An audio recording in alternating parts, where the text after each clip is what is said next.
The lucky country's good fortune ran out in January when the Sunshine State was inundated with torrential rain and floods, and then Cyclone Yasi whipped up the misery even further. However, looking at Queensland's capital today, it's hard to imagine that just over 3 months ago, Brisbane was battling raging floodwaters that swept through the suburbs and business district. The Rosalie area of Brisbane was one of the worst hit by the floods. All of this was underwater, yet many of the businesses are now back up and running, but they couldn't have done it without the help of an army of volunteers. Yet they say the trade is still very slow. Devastating. It completely ruins you.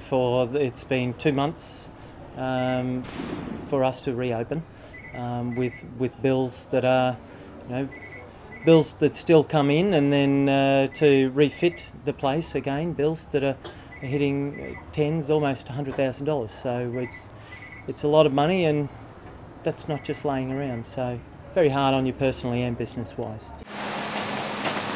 Some, though, had a flood plan. So we put that into place, and we built levee banks all around the front of our store here, from the front to that side, right around to the other tenancy. And those banks were very effective. We did the right thing. We put the black plastic up 2 metres, siliconed the plastic to the footpath and to the walls of the building, and then retained the plastic by using sandbags. For many, the disaster was compounded by being underinsured, or for many not being insured at all. I lost my job last year after 13 years, and so that went by the wayside.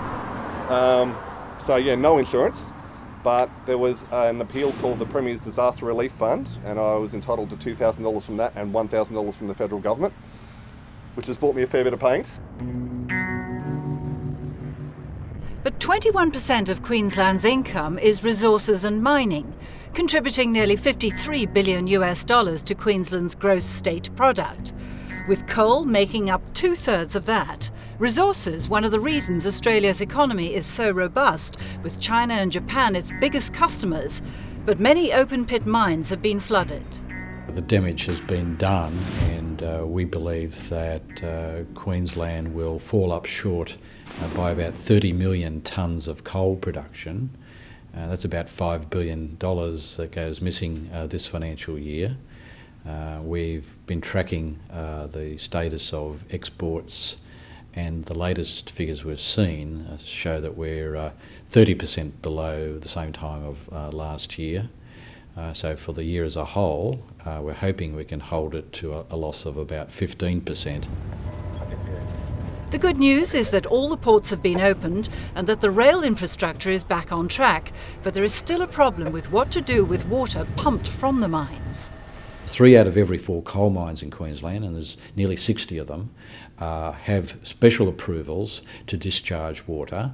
That's helping, but for many mines it'll be a case of building some more dams, investing in other infrastructure, perhaps even investing in treatment plants to clean the water up to a status that will allow them to safely discharge it into the environment. So that's the challenge. Another big earner for Queensland is tourism, employing 10% of its workforce, 3 times more than mining. The industry took a hard hit from the floods, but it is the perception that the whole state was underwater that did the most harm. When the message went out early in the piece that the size of Germany is flood affected, as was often quoted in the overseas media, we have to remember that Queensland is 5 times the size of Germany, 5 times the size of the UK, and 50 times the size of Taiwan. But the damage that was done to our industry in particular far exceeded the infrastructure damage. It was the perception that was created both interstate in Australia but also overseas, importantly, that Queensland, the entire state, was flood affected, was disaster affected, and was probably not a good place to visit. And that is what really made our industry suffer the most. In all, it looks like it'll take more than $8 billion to repair the damage to the whole state, some of that raised by a special one-off levy from all Australian taxpayers. Whatever the final bill, economic growth will be affected. Well, prior to the floods, we were looking at an economy that would grow around 3.75% this financial year, and then back towards a trend growth of 4.5% next financial year. The result of the loss of production from the floods and indeed the cyclone in far north Queensland has us tracking to record growth of around 1% this year. Queenslanders, though, are an optimistic breed. I think it's been a positive thing. I've cleared out a lot of stuff that I didn't want. Half the stuff I didn't know I had has really made me rise to the occasion to get the house fixed up. We will certainly see an enormous outburst of wildflowers, wildlife that we haven't seen for years because we've been in drought for so long.